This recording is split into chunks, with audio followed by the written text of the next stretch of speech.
Seeing those high growth names down a bunch over the last month in terms, 25 to 30%, in some cases even worse than that, respectively. Here's my point, though, okay? Everybody says, or a lot of people say, and we've heard it on this show over the last couple of days, yeah, don't worry about it. Rates are going up for the right reason. That's all that matters. Rates are going up for the right reason because the economy's booming and we're going to go nuts the rest of the year. I say, well, it doesn't matter if they're going up for the right reason or not. The mere fact that they're going up is an issue that the market has to readjust to. Yeah, and I think that you're stating the right way, Scott. It's a readjustment. We're thinking about it in terms of, this is where these stocks were last year. This is where they were coming into this year. If you think about what the potential earning streams over the course of the next several years are, it's less clear cut. There are better catalysts or stronger catalysts or easier to identify catalysts for some of these cyclical names over the course of the next 3 or 4 quarters. We're talking about a significant infrastructure package. We're talking about GDP growth that could be 6%. How does GDP growth at 6% necessarily translate into robustly stronger earnings for DocuSign?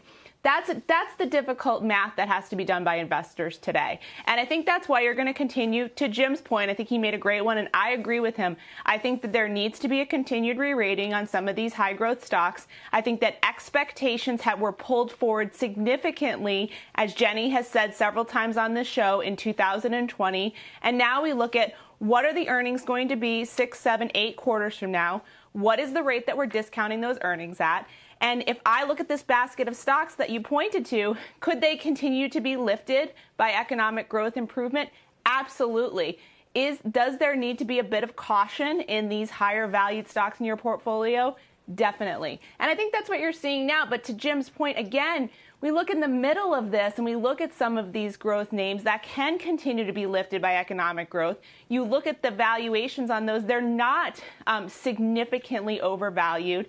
And I just continue to think about the potential opportunities here to buy some of these stocks that maybe you missed over the last few years and you want in the core of your portfolio over the next 2 or 3 years. It's coming. It's here. Make sure that you take advantage of it. I don't, Joe, have a lot of people coming on this program these days and saying, you know what? That 21% decline in Shopify looks really awesome to me. The Teladoc 36% decline looks so good. I'm just going to snap that one up, along with Peloton and PayPal and Cloudflare and Square and Twilio. At what point do these stocks just get ridiculously attractive because they've sold off so much? And we do think at some point the market is going to get okay with the fact that rates are readjusting. Yeah, I've heard for the last 30 years how investors always want to buy the dips and traders want to buy the dips, and then the dips come and they don't want to buy the dip.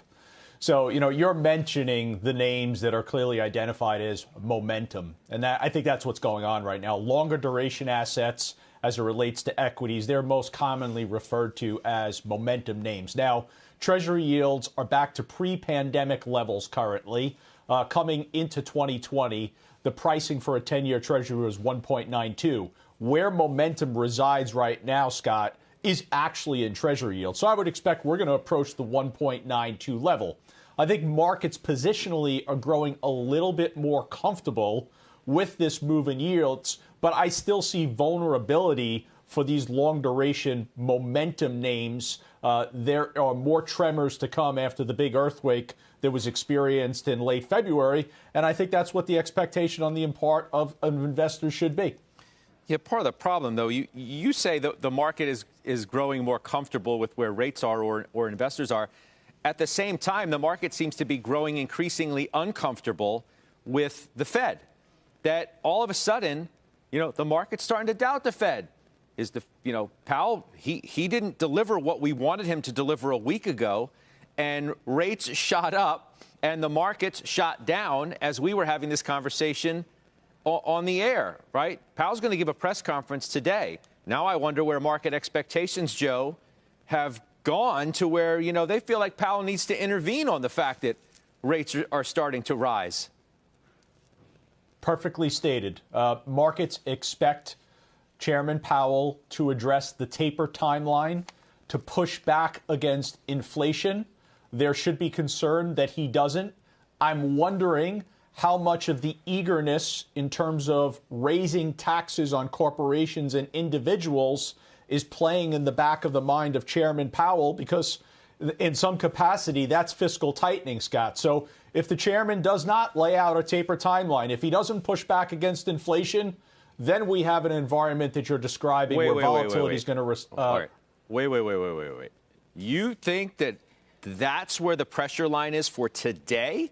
He needs to come out today and do that? He's not going to give you a timeline with dates and all of that, and he's not going to say, look on your calendar and circle this date, Joe Terranova, because this is the date we're going to do it. I mean, Rick Reeder's on Squawk Box this morning. He says they're going to start tapering the front end, okay? They're going to continue buying the long end, but they're going to start tapering the front end of the curve. So I emailed Rick and I said, well, when do you think they're going to start doing that? And he said maybe between September and the end of the year. And he thinks there's a reasonable chance you get to 2% on the 10-year this year. He also said that on Squawk Box this morning, Joe. So I agree with everything he just said. And how do you then begin the process of tapering?